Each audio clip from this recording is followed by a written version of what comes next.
la botiga del comerç just del racó del món per demanar informació sobre el nostre projecte, però malauradament la dona corregenta està malalta i ens ha demanat si podem llegir aquest text per ella. El racó del món.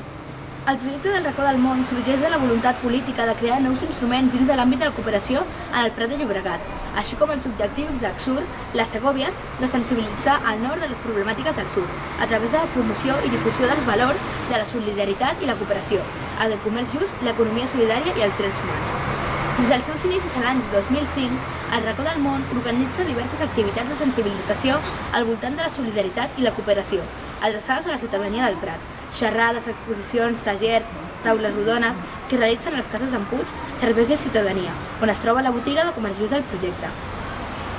A través de la venda de productes d'alimentació i artesania de comerç just, la botiga del Racó del Món fa una tasca diària de sensibilització sobre els principals del comerç just, de l'explotació infantil, igualtat de gènere, salaris dignes, respecte al medi ambient i drets laborals. El Racó del Món té la funció de sensibilitzar sobre temes de solidaritat, cooperació, comerç just i consum responsable, a través d'accions adreçades a la ciutadania que tenen com a objectiu fomentar el sentit de la justícia, solidaritat i compromís en la nostra societat i donar a conèixer les desigualtats existents entre els països del nord i del sud.